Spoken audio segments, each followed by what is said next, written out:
যদি আপনি হাইট বাড়াতে চান তবে 5 বার স্ট্রেচিং করুন, 5 বার স্ট্রেচিং করুন। আপনি অনেকবার এরকম কথা লোকের মুখ থেকে শুনেছেন, কিন্তু এরকম হাই লেভেলের বিজ্ঞান আজকাল কারোর কাছে কি আসছে? আর যদি আপনি করতেন তবে আজ আপনি এই ভিডিও হয়তো দেখতেন না। তো বন্ধুরা, আজকের এই ভিডিওতে আমি টু দ্য পয়েন্ট ডিসকাস করব, আর যেটাতে হাইট কিভাবে গ্রো হবে সেই বিষয় নিয়েও আলোচনা করব। আর আমি আপনাকে এমন কিছু গ্যারান্টি উপায়ও বলবো হাইট গ্রো করার জন্য, যা এখনো অবধি কেউ বলেনি। তো সময় নষ্ট না করে চলুন শুরু করি। হাইট বাড়ানোর প্রসেস খুবই সিম্পল। আপনার জিনে এই ইনফরমেশন আগে থেকেই স্টোর রয়েছে, একটা ব্লুপ্রিন্টের মতো, যে আপনার ফাইনাল হাইট কতটা থাকবে। এটাকে ঠিক বিল্ডিং কনস্ট্রাকশনের মতো ভাবুন। বিল্ডিং এর ব্লুপ্রিন্ট অলরেডি তৈরি রয়েছে, আর সেটা আপনার জিনে, যা আপনার বাবা মা এবং আপনার পূর্বপুরুষের ওপর ভিত্তি করে রয়েছে, সবথেকে বেশি আপনার বাবা ও মায়ের ওপর। কিন্তু উচ্চতা পলিজেনিক ট্রেইট মানে জিনের ওপর ডিপেন্ড হয়ে থাকে। এই জন্য এটা জরুরি নয় আপনার মাতা পিতা ছোট বা লম্বা, তাই আপনার উচ্চতাও তাদের মতনই হবে। কারণ কিছু সহজ এবং বৈজ্ঞানিকভাবে আপনি আপনার উচ্চতা বাড়াতেই পারেন, সে আপনার বয়স হোক 25 বা 35। ঠিক সেরকমই ইংল্যান্ডের অ্যালিস রবিনসন আধুনিক অনেক পদ্ধতি পরীক্ষা করে দেখেছেন তার শরীরে, এবং সপ্তাহে অন্তত অর্ধেক ইঞ্চি বা 1.2 সেমি লম্বা হয়ে দেখাতে সক্ষম হয়েছেন। এছাড়াও তিনি মেরুদণ্ডকে 0.003 থেকে 0.007 ইঞ্চি পর্যন্ত বৃদ্ধির 8টি কৌশল দেখিয়েছেন। তো শুরু করার আগে আপনাকে স্বাগতম হেলদি লাইফ অ্যান্ড স্টাইলে। আমি রাজ। আজকের এই টিপসগুলো সত্যি আপনার জন্য খুবই গুরুত্বপূর্ণ হতে চলেছে। তাহলে চলুন লম্বা হবার 8টি সহজ পদ্ধতি সম্পর্কে আমরা জেনে নিই। আপনি হয়তো জানেন না, আপনার ঘুমের মধ্যেও আপনার উচ্চতা বৃদ্ধি পায়।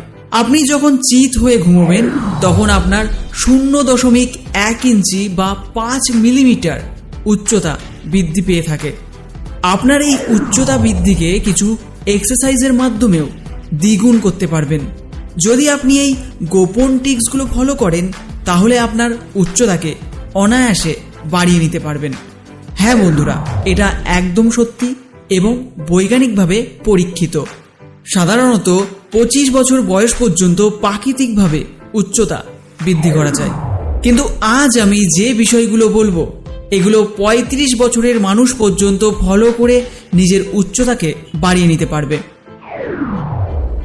এক্সারসাইজের মধ্যে নাম্বার 1-এ আছে বাইসাইকেল চালানো। বাইসাইকেল চালিয়ে উচ্চতাকে বৃদ্ধি করতে চাইলে প্রথমে আপনাকে সাইকেলের সিটটি অ্যাডজাস্ট করে নিতে হবে। এর জন্য সাইকেলে বসার সিটটিকে এমন উচ্চতায় ওঠাতে হবে যেন প্যাডেল করতে গেলে হাঁটু সম্পূর্ণ সোজা হয়। তবে অবশ্যই খেয়াল রাখবেন সিটটি যেন বেশি উঁচু না হয়ে যায়, এর ফলে আপনার হাঁটুর জয়েন্টের ক্ষতিও হতে পারে। প্রতিদিন আপনার অন্তত 1 ঘন্টা বাইসাইকেল চালানো উচিত, যদিও প্রথম দিকে পেশিতে খুব বেশি চাপ দেওয়া উচিত হবে না।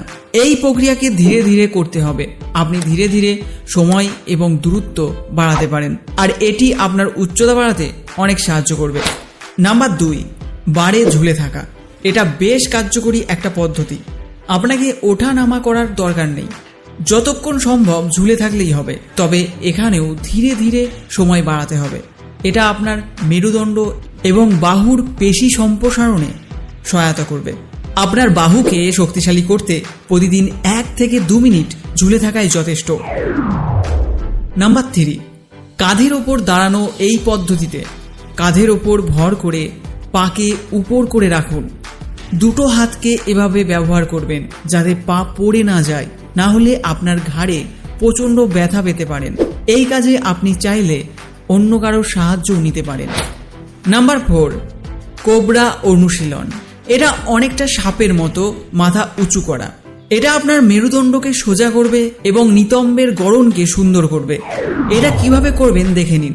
প্রথমে পেটের ওপর উপুড় হয়ে পায়ের পাতায় ভর করে শরীরকে এভাবে ভাঁজ করুন। দুটো কনুই এভাবে সোজা থাকবে এবং পেছনের দিকে মাথা ধীরে ধীরে নোয়াতে চেষ্টা করুন। 30 সেকেন্ড পর এভাবে রিল্যাক্স পজিশনে চলে আসুন। নাম্বার 5, দেহকে ভাঁজ করুন। এই পদ্ধতিতে পাকে সোজা রাখার চেষ্টা করুন। এবং মাথাকে হাঁটুর কাছে নোয়াতে চেষ্টা করুন। ধীরে ধীরে হাতের আঙুল দিয়ে পায়ের আঙুল স্পর্শ করুন। প্রথমে স্বাভাবিকভাবে চেষ্টা করুন, এরপর ধীরে ধীরে ভাঁজ হবার পরিমাণটা বাড়াতে হবে। নাম্বার 6, লাফানো। এই পদ্ধতিটির জন্য আপনি লাফদড়ির ব্যবহার করতে পারেন, বাস্কেটবল খেলতে পারেন অথবা যে কোনো পদ্ধতিতে লাফাতে পারেন। এটি আপনার হাড় ও পেশি গঠনে সহায়তা করে থাকে। নাম্বার 7, ব্রিজ অনুশীলন।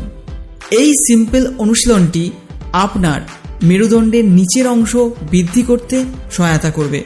এছাড়া এই পদ্ধতিটি আপনার সকল কোর মাসলকে সক্রিয় করবে এবং তাদের কার্যকারিতা বাড়াবে।